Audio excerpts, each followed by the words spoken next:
Hey everyone, and welcome back to another movie review on the Tim Burton Collaboration. Today I'll be reviewing Tim Burton's 1992 action film Batman Returns. So obviously Batman Returns is the sequel to Tim Burton's 1989 Batman, and it once again stars Michael Keaton as Bruce Wayne and Batman, Danny DeVito as the Penguin, and Michelle Pfeiffer as Catwoman / Selina Kyle. You've also got Christopher Walken, Michael Goog and Pat Hingle. So the film came out in 1992 after Tim Burton's Edward Scissorhands, and it's not really a direct follow-up to the original Batman. It is a different story. So you've got two new villains in this one. Obviously the Joker's done with in the first film, and you've got the Penguin and you've got Catwoman in this one. So two villains. Well, you've kind of got three because there's Max Schreck, who is Christopher Walken's character. So you've pretty much got about three villains in this film.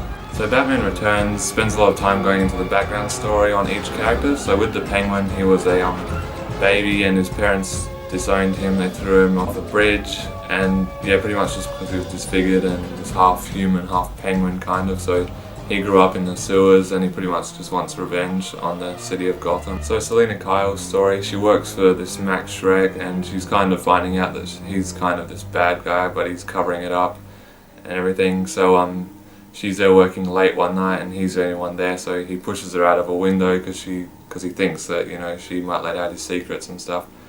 And when she hits the ground, she pretty much dies, and then all these cats surround her, and it's kind of like a weird supernatural transformation into this Catwoman. So then Batman fits into the story, obviously, when Gotham falls under chaos again, when the Penguin's goons come out and start causing trouble and everything. And most of this movie is set around Christmas time in winter in Gotham City, and I think the movie looks fantastic. I mean, most of the movies at night time, it's very dark, it's a lot of snow, and it's just got a really cool tone. It's kind of like a Christmas film in a way because it's always around Christmas time and it just feels like a Christmas movie. This is actually my favourite Batman film. I prefer it to the original. It feels much more like a Tim Burton film. You've got Danny Elfman's score, he's got the classic Batman theme again from the first movie, and he's also got a lot of added parts to the songs that make it sound like a lot more Tim Burton style. So the action's really good in this film. I think it's a lot better than the action in the first film. You've got a lot more and it's just a bit more up-tempo and faster and everything. Max Schreck's character, pretty much the mayor of the town, he's got all these dirty secrets that obviously he can't let out to the town because he's the mayor, but the Penguin knows about them all, so the Penguin kind of blackmails him to help him get up in the social ladder a bit in Gotham. So Max Schreck sides with the Penguin then to kind of help him become this mayor of Gotham. And then you've got another twist in the story. You've got Bruce Wayne and Selina Kyle who meet, and they're kind of falling in love with each other through the story, but they don't know that each other is, you know, Batman and Catwoman. So it makes for a good ending as well. And you've got a really good ending. You've got the Penguin trying to take over the city with these little penguins with dynamite and bombs strapped to their back. They go into the middle of the city pretty much just to destroy Gotham. And then, you know, Batman's got to kind of save the day, and it's this epic battle between Batman and the Penguin, and then you've got Catwoman and Max Schreck in a fight at the end. At the end of the movie you were left wondering, is Catwoman alive still?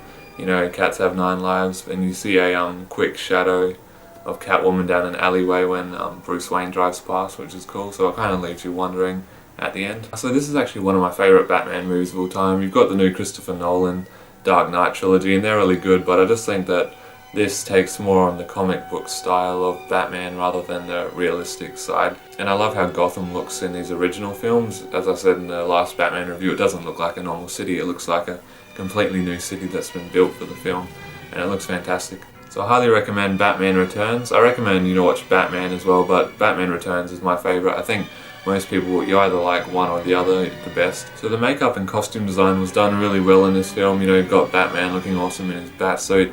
Catwoman, I think this is the best Catwoman suit I've seen in a movie. You know, you've got the Catwoman movie, and I didn't think the suit was that good. And then you've got the new Dark Knight Rises movie. The Catwoman suit's not that brilliant either.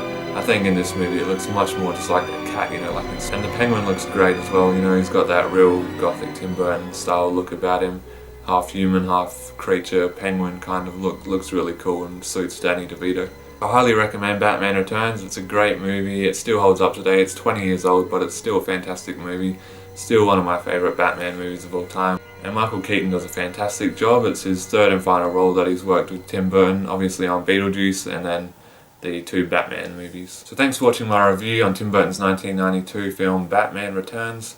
If be great if you could subscribe and go down to the link below to Miss Christine 94's channel for the next review, which will be Nightmare Before Christmas. Thanks for watching, bye.